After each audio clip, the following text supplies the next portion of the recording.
नमस्कार, मैं अमित कुमार आप सभी का स्वागत करता हूं मान्यता नेट जेआरएफ चैनल पे। पीएचडी एडमिशन निकल के आई है और ये एक सेंट्रल यूनिवर्सिटी से निकल के आई है, तो यहाँ पर सभी लोगों को फेलोशिप मिलेगा।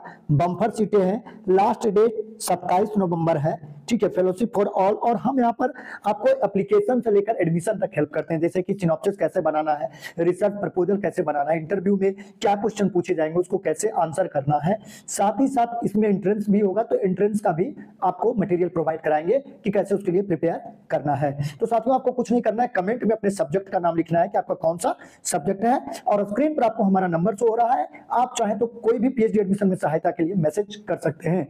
तो सबसे पहले हम देख लेते हैं सीटों की संख्या और कौन कौन से सब्जेक्ट यहाँ पर अवेलेबल है, ठीक है। तो यहाँ पर हम देखें, सबसे पहले है स्कूल ऑफ बिजनेस मैनेजमेंट। तो इसमें डिपार्टमेंट ऑफ कॉमर्स में टोटल 13 सीटें हैं, बिजनेस स्कूल में 16 सीटें हैं, एनवायरमेंटल साइंस में 7 है, एजुकेशन में 10 है, हिंदी में 8 है, इंग्लिश में 11 है, ठीक है। संस्कृत में 13 सीटें हैं अवेलेबल, मास कम्युनिकेशन में 2 सीटें हैं। इसी तरीके से जूलॉजी में देखें तो 5 सीटें अवेलेबल है, और प्लांट साइंस में 11 है, कंप्यूटर साइंस में, कंप्यूटर बायो इन्फॉर्मेटिक में 19 सीटें अवेलेबल यहाँ पर है, ठीक है। इसके अलावा देखिए हिस्ट्री में 8 है, फिजिक्स में सबसे ज़्यादा है, फिजिक्स में है 45 सीटें अवेलेबल है। इस तरीके से हम देखें तो आपका इकोनॉमिक्स में 1 सीट है, कश्मीर स्टडीज में 6 सीटें हैं, अम्बेडकर स्टडीज में 4 है, और सोशल वर्क में 7 है, टूरिज्म में 8 है, और योगा स्टडी में 7 है, ठीक है। तो इस तरीके से देख सकते हैं टोटल सीटों की संख्या 260 है यहाँ पर। तो सीटों की संख्या यहाँ पे अच्छी खासी है, ठीक है। आपका कौन सा सब्जेक्ट है, आपका सब्जेक्ट इसमें नहीं आ पाया है तो आप कमेंट में लिखिए उस सब्जेक्ट के जहां से ज्यादा वैकेंसी निकल के आएगा, हम उसको लेकर आएंगे। और चाहे तो आप सभी वैकेंसी के बारे में जानना चाहते हैं तो ग्रुप के डिस्क्रिप्शन में हमारा पीएचडी एडमिशन का एक ग्रुप का लिंक है, उस ग्रुप को ज्वाइन कर लीजिए, आपको सभी यूनिवर्सिटी के बारे में पता चलते रहेगा। देखिए हिमाचल प्रदेश केंद्रीय विश्वविद्यालय से निकला है, ठीक है। यहाँ पर आपको जो लास्ट डेट है वो 27 नवंबर है, 14 नवंबर से फॉर्म फिल होना स्टार्ट हो गई है। यहाँ पर देखिए कौन लोग अप्लाई कर सकते हैं, तो जेआरएफ है जिनके पास, या नेट है, या पीएचडी ओनली जिनके पास है, या सेलेक्ट है जिनके पास, या टीचर फेलोशिप है, या एमफिल है, या हिमाचल प्रदेश पात्रता परीक्षा जो पीएचडी की होती है उसको पास किए हुए हैं। तो ये इन सभी में से कोई एक है तो आप अप्लाई कर पाओगे। लेकिन यहाँ पर जेआरएफ को छोड़कर सभी लोगों को एग्जाम देना होगा और 50% मिनिमम एग्जाम में स्कोर करना होगा इंटरव्यू के क्वालिफाई करने के लिए, क्योंकि यहाँ पर 2 स्टेज है। पहला आपका एग्जाम है, सिर्फ जेआरएफ वाले को एग्जाम नहीं है, बाकी नेट पीएचडी होने वाले को यहाँ पे एग्जाम है, ठीक है। उसके बाद दूसरा है इंटरव्यू। अब देखिए उसके बाद यहाँ पे सिलेक्शन कैसे होगा, तो 20% वेटेज एग्जाम के नंबर का रहेगा, 20%, और 10% आपके यूजी का नंबर, 30% आपके पीजी का नंबर, और नेट सेट का 20 नंबर आपका रहेगा, सब्जेक्ट नॉलेज 10 नंबर, और आपका जो सिनॉप्सिस है वो 10 number, communication skill 10 number, interview 10 number.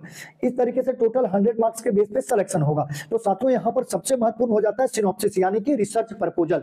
अगर आप नेट है, जेआरएफ है, लेकिन अच्छा सिनॉप्सिस आप नहीं बनाते, एक अच्छा रिसर्च प्रपोजल, तो आपका एडमिशन मिलने में मुश्किल हो सकती है। तो अगर आपने सिनॉप्सिस रिसर्च प्रपोजल बना लिया है तो स्क्रीन पर आपको हमारा व्हाट्सएप नंबर शो हो रहा है, आप चाहे तो चेक करवा सकते हैं कि आपका सही है या कुछ सुधार करने की जरूरत है। और अगर नहीं बनाया है, टॉपिक चूज करने में आपको प्रॉब्लम हो रही है, डिसाइड करने में या बनाने में, कंटेंट कहां से मिलेगा, ठीक है, क्या क्या मेन पॉइंट होंगे, इंटरव्यू में क्या सवाल पूछे जा सकते हैं, कैसे आंसर करना है, तो इन सभी चीजों में आपको हमारी तरफ से हेल्प मिलेगा। आपको हमारे व्हाट्सएप नंबर पर मैसेज करना है, मैसेज करेंगे तुरंत रिप्लाई मिलेगा, और कॉल करेंगे तो थोड़ा कभी-कभी डिले भी, लेकिन कॉल पे भी रिप्लाई मिल जाता है।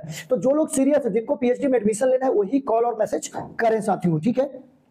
तो और आगे हम डिटेल देख लेते हैं क्या क्या है। यहाँ पर देखिए सिलेबस यहाँ पर फिर बता दिया गया है कि देखिए जो नेट का सिलेबस है वही आपका यहाँ पर सभी सब्जेक्ट का सिलेबस रहेगा एग्जाम के लिए, ठीक है। तो आप थोड़ा सा टेस्ट पेपर लगा लीजिएगा यूजीसी नेट का, तो आप आसानी से इसको क्लियर कर लीजिएगा इसके एंट्रेंस को, ठीक है। और खास करके पेपर 1 का, तो इसके लिए आपको टेस्ट पेपर भी मिल जाएगा हमारे एप्लीकेशन पर। एप्लीकेशन का लिंक जो है वीडियो के डिस्क्रिप्शन में है, वहां से हमारे एप्लीकेशन को डाउनलोड करिए और जाकर आप टेस्ट पेपर दे सकते हैं। आपको टेस्ट पास वाले सेक्शन पे क्लिक करना होगा और वहां से आप टेस्ट दे सकते हैं। अगर आप 10 टेस्ट भी लगा लिए तो मैं आपको गारंटी देता हूं कि एग्जाम क्लियर हो जाएगा आपका, ठीक है साथियों। तो वहां पे जाकर आप टेस्ट लगा सकते हैं। आपका जो एडमिट कार्ड डाउनलोड होगा वो 18 दिसंबर से होगा, एंट्रेंस आपका 22 दिसंबर को है, और रिजल्ट आपका 3 जनवरी को डिक्लेयर क्लियर हो जाएगा। फॉर्म जनरल को 500 रुपए लगेंगे, ओबीसी को 400 और एससी एसटी और पीडब्ल्यूडी को 200 रुपए फॉर्म फिल करने के लग रहे हैं। तो साथियों जो मेन इंफॉर्मेशन थी हमने यहाँ पर आपके साथ कवर कर लिया। अगर अब भी आपका कुछ सवाल है तो आप कमेंट में मैसेज कर सकते हैं या हमारा व्हाट्सएप नंबर आपको स्क्रीन पर शो हो रहा है, आप उसके ऊपर मैसेज करके पूछ सकते हैं साथियों। तो आज की वीडियो में बस इतना ही। इसी तरह से पीएचडी एडमिशन के बारे में जानकारी पाते रहना चाहते हैं तो चैनल पर नए हैं तो चैनल को जरूर सब्सक्राइब कर लीजिए और अपने साथियों में इसको शेयर करिए। साथियों यहाँ पर सिर्फ पीएचडी एडमिशन ही नहीं और एडमिशन ही नहीं, आपको पूरा सिर्फ प्रक्रिया ही नहीं बताई जाती, उसको हेल्प भी किया जाता है कि कैसे सिनॉप्सिस बनाना और इंटरव्यू प्रिपेयर करना। उसके अलावा यहाँ पर आपको यूजीसी नेट के भी हमारे एप्लीकेशन पे फ्री में आपको तैयारी करवाई जाती है। नेट निकल गया तो जेआरएफ के लिए प्रिपेयर कर सकते हैं, पीएचडी ओनली निकला है तो नेट के लिए प्रिपेयर आप कर सकते हैं। ठीक है, इसके अलावा असिस्टेंट प्रोफेसर वैकेंसी खास करके गेस्ट फैकल्टी और एडहॉक की जो कि पीजी और नेट पे ही आपको आसानी से लग सकती है, उसके लेकर भी मैं रिसर्च करके वैकेंसी लाते रहता हूं, तो वो सब भी आपको यहाँ पर मिलेगा। सो मेक श्योर चैनल को एक बार जरूर सब्सक्राइब कर ले अगर नहीं किया है तो, और अपने साथियों में जरूर शेयर करें।